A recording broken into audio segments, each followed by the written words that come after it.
সেরেছে। পারুল কিছু শুনে ফেললো না তো? তোর সঙ্গে আমার কিছু কথা রয়েছে রায়ন।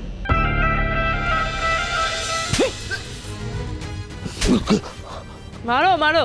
কি ব্যবহার? ঘরের ছেলে ঘরে ফিরছে আর তোমরা আমাকে। চুপ, একদম চুপ। আমার ছেলেটা তো দিনের পর দিন এরকম অশান্তি নিয়ে বেঁচে থাকতে পারে না। এই বিহিত আপনাকে করতেই হবে। কিসের বিদ? এই মেয়েকে বাড়ি থেকে বের করে দিতে হবে।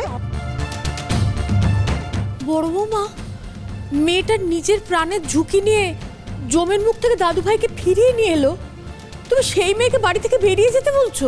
জমের মুখে কে পাঠালো মা ছেলেটাকে? ওই মেয়েটাই তো। ওই মেয়েটার জন্যই তো আজকে আমার ছেলেটা বাড়ি থেকে বেরিয়ে এরকম একটা বিপদের মুখে পড়লো। যেরকম জঙ্গিদের হাতে পড়ে সপ্তর্ষির মায়ের কোল খালি হয়ে গেছে, সেরকম তো আমারও হতে পারতো। না না না, এই পারুলকে আমি আর এক মুহূর্ত এই বাড়িতে অ্যালাউ করব না। বাবা, আমার ছেলেটা তো কম জেদি নয়, বুঝতে পারছেন?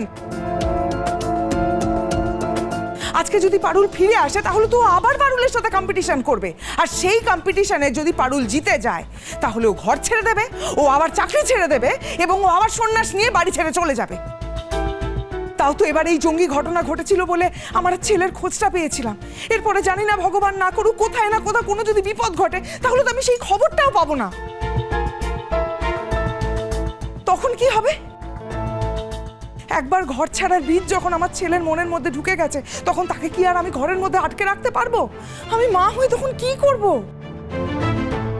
অসাধারণ, অসাধারণ। যত দিন যাচ্ছে তোমাকে দেখে না আমি তাজ্জব হয়ে যাচ্ছি। পারুলকে তুমি ভালো নাই বাঁচতে পারো, কিন্তু সামান্য কৃতজ্ঞতা বোধটুকু থাকলে না তুমি কথাটা বলতে পারতে না। তোমার সঙ্গে হয়তো তর্ক করে কোনো লাভ নেই, আমি জানি। পারুল না, যা যা, তুই ঘরে যা যা। আপনার মায়ের মন আমি বুঝতে পারছি কাকি, আমি কিছু মনে করি নাই। তবে আপনার আশঙ্কা সত্যি বটে। রায়ন কিন্তু আবারও ঘর ছাড়তে পারে। সেটা আমি এই বাড়িতে থাকলেও ছাড়বে, না থাকলেও ছাড়বে। ওই ব্যাটার মতেই ঠিক নাই। এদিকে ইগো রয়েছে ভর ভরন্ত, আর ওই ইগোর চালাই না আবার ঘর ছাড়তে পারে। তাই আপনার বেটা যাতে আমার লিগার কোনোদিনও বাড়ি না ছাড়ে তার ব্যবস্থা আমি করব।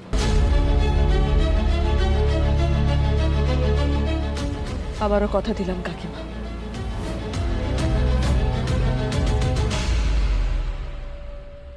উনি নাকি আবার ব্যবস্থা নেবেন। কি ব্যবস্থাটা নেবেন শুনি? ব্যবস্থা নেওয়া মানে তো একটাই, ওই মেয়েকে এই বাড়ি ছেড়ে চলে যেতে হবে। কিন্তু সে তো নড়বে না, আমার ছেলেটার জীবনটা একবারে বিষিয়ে খাবে। পারুল দিদি যে কথা বলে সেই কাজটা করে দেখায়, তার প্রমাণ এখনো তোমাকে দিতে হবে বড় বৌমা। আজ পারুল দিদি যদি না থাকতো তাহলে দাদুভাইকে আমরা ফিরে পেতাম কিনা, আর পেলেও কবে পেতাম তা কি আমরা জানি মা? তুমি এখনো মেনে নিতে পারলে না বড় বৌমা যে পারুল দিদি দাদুভাইয়ের একমাত্র রক্ষা কবচ? আমি যদি মেনেও নিই মা, আমার ছেলে কি মেনে নেবে? ও তো পারুলকে হারানোর জন্য এই বাড়ি থেকে বেরিয়ে গেল। ও তো পারুলের থেকে দূরে যাবে বলে নিরুদ্দেশ হয়ে গেল। আমার ছেলে অন্য একটা মেয়েকে ভালোবাসে, অন্য একটা মেয়েকে। পারুল কিন্তু ওর জীবনে একটা ঝামেলা ছাড়া আর কিচ্ছু নয়। বাবা, আপনি ভাবতে পারছেন ওই মেয়েকে পাওয়ার জন্য নিজের পরিবারটা ছেড়ে আমার ছেলেটা চলে গেল? তোমরা কেউ ভাবতে পারছো? আর আপনারা ওদের দুজনকে এক করার জন্য লড়ে মরছেন। সত্যি বাবা, মা সত্যি আপনাদের যে কবে চেতনা হবে আপনারাই জানেন।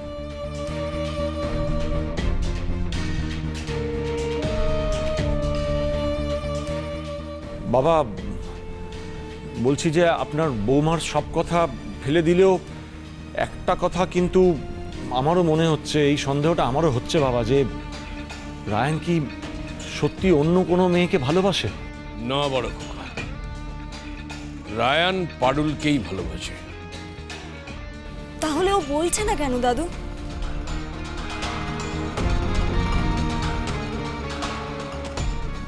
দেখছো তো? হ্যাঁ, দেখছো তো? সবাই আমাকে ভুল ভাবছে। সবাই ভাবছে আমি বউয়ের সাথে কম্পিট করতে পারছি না বলে আমার এত male ego. But that's not true. That's not true.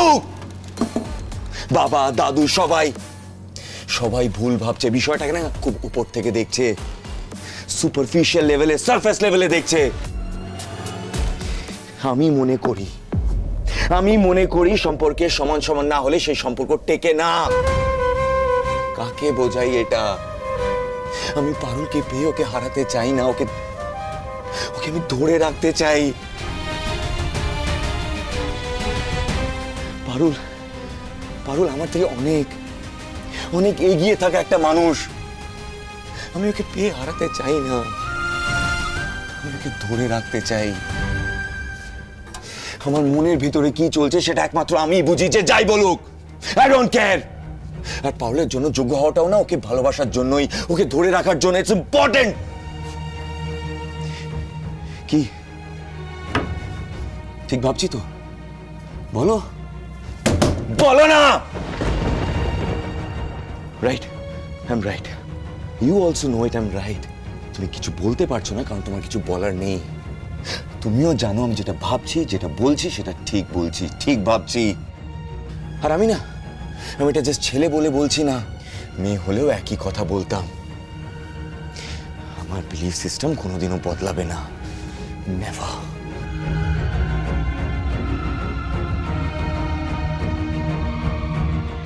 সেরেছি। পারুল কিছু শুনে ফেললো না তো? তোর সঙ্গে আমার কিছু কথা রয়েছে রায়ন। রুকু দিদি, চুল আমার এমনিতে পাকেনি, আমি জহুরি। আমি যেমন মনই চিনি তেমনি মনও চিনি। ও ছেলের মন আমি খুব ভালো করে চিনেছি। আমার নাতি আমারই মতো। ও নিজের মুখে ভালোবাসার কথা বলতে পারছে না, তার কারণ ও খুব ভালো করে জানে যে এখনো পারুলের যোগ্য হয়ে উঠতে পারেনি। আর ভালোবাসার মানুষের কাছে পুরুষ মানুষ সবসময় যোগ্যতর হয়ে উঠতে চায়, পাছে ভালোবাসার নারী তাকে করুণা করে। সেটা যে পুরুষ মানুষের কিছুতেই হজম হয় না। জানিস, আমার ক্ষেত্রেও এরকমটাই ঘটেছিল। শুধুমাত্র নিজের যোগ্যতা প্রমাণের জন্য আমি তোমাদের ঠাম্মিকে 3 বছর বাপের বাড়ি যেতে দিইনি।